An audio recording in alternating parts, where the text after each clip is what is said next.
time. And the second thing, we must redeem our time wisely. We must redeem our time wisely. Redeem it wisely. See, Kairos moments come when we make the time. And we talked about this last week. You don't find time. You make time. We'll all get to, I'll get to that when I find time. I'll do that when I find time. You don't find time. I haven't found any time yet. I done lost a lot of time trying to find time. You don't find time, you make time. Anything worthwhile is going to take a little time.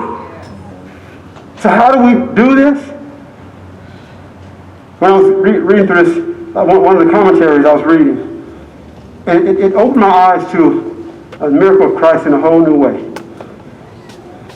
Now in Matthew 21, there's a miracle of the fig tree. You might remember it. Matthew 21. When you think of it this way, it's very fascinating. Because this miracle then is put in a category all by itself because of what happens. Matthew 21, Jesus is walking and he comes by this fig tree.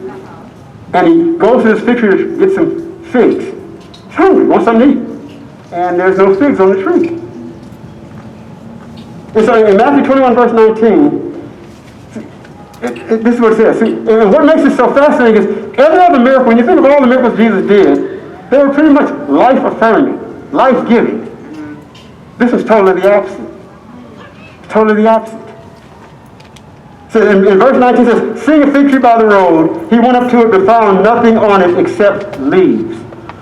Then he said to it, may you never bear fruit again. Immediately, not later, but immediately the tree withered. It shriveled and died. Jesus cursed the barren fig tree. He cursed it, and it died. Why? Why did Jesus curse the tree? This was what they say. It's simple, really. He cursed it because it was not producing fruit. It should have been producing fruit, but it was not producing fruit, so he cursed it. In other words, that's not good stewardship.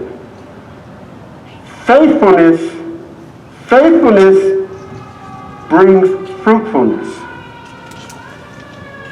Faithfulness brings fruitfulness. The tree was not being fruitful, so Jesus says, may you be cursed. See, all of us, every one of us, if we took a hard look in our life, we realize we got a lot of barren fig trees in our lives. We got a lot of barren fig trees in our lives. Whether it be things, whether it be events, whether it be people or friends, things that just waste time. They bring no fruitfulness to us. They just waste time, waste energy, and bring nothing to our lives. What we need to do to redeem that time, we need to curse those barren fig trees. Get them out of our lives. We're wasting minutes. We're wasting Chronos minutes that could be Kairos moments. Hanging around these barren fig trees, letting them sap all of our strength.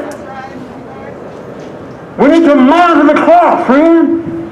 We got to curse them. Get them out of our lives. We make better use of our time and open ourselves up to the leading of God and His Word in our life. All right, be very careful then. This is what he writes in Ephesians 5, 15 and 16. He says, be very careful then how you live. So each and every one of us individually, be very careful how you live. Not as unwise, but as wise. Making the most of what?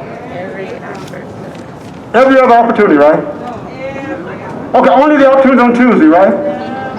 No, he says making the most of every opportunity. If we want to make the most of every opportunity, that means we need to be wise on how we monitor the clock we have, because we only have so many limited minutes in our lives.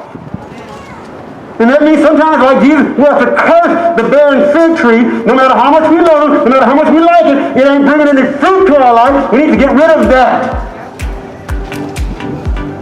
So it means we need to establish some boundaries in our life.